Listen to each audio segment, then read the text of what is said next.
que nós queremos recomendar essa semana é o livro Evangelização e a Soberania de Deus, de J.I. Packer.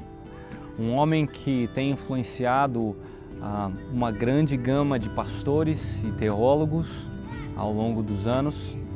Ele ainda vive, tem 93 anos, e um homem que continuamente busca a adoração, uma vida de adoração. E é alguém que escreve muito a respeito da soberania de Deus. E esse livro, ele, apesar de ser um livro relativamente curto, ele vai tratar de uma questão bem importante no que diz respeito ao comunicado cristão, o próprio Evangelho. Ele faz a relação entre três coisas. A primeira é a soberania de Deus, a segunda é a responsabilidade humana e a terceira é o dever de todo cristão de evangelizar.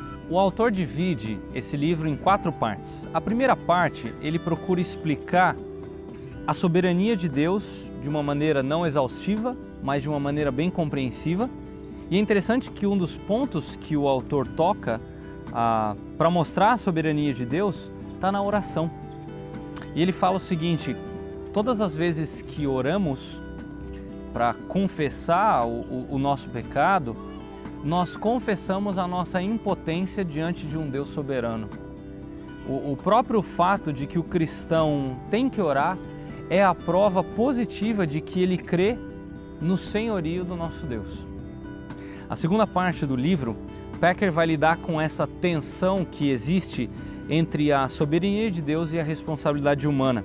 Ele mostra como essas duas realidades elas não são antagônicas, como muita gente pensa, mas que elas cooperam juntas para o bom propósito da vontade do nosso Deus. A terceira parte do livro, ela lida com a teologia e a prática da evangelização. Ela mostra como cristãos, diante de Deus, como nós somos tanto embaixadores como representantes do próprio Deus, de acordo com uma comissão que Ele nos deu, que é a de evangelizar, de levar o Evangelho a todos os povos, a todas as etnias da terra, sem distinção nenhuma. E a quarta parte do livro, ele encerra com um correto entendimento da evangelização e a soberania de Deus. Na verdade, eu gosto do que ele diz, de como devemos crer no que diz respeito ao ato de evangelizar. Ele diz o seguinte: quando evangelizamos, devemos confiar em Deus como aquele que levanta os mortos. Ele é o Senhor Todo-Poderoso que pode transformar um coração que é completamente contrário ao próprio Deus, e que Ele vai promover conversões à medida que o seu tempo estabeleceu. Por isso que nós recomendamos esse livro, A Evangelização e a Soberania de Deus, de J.I. Packer.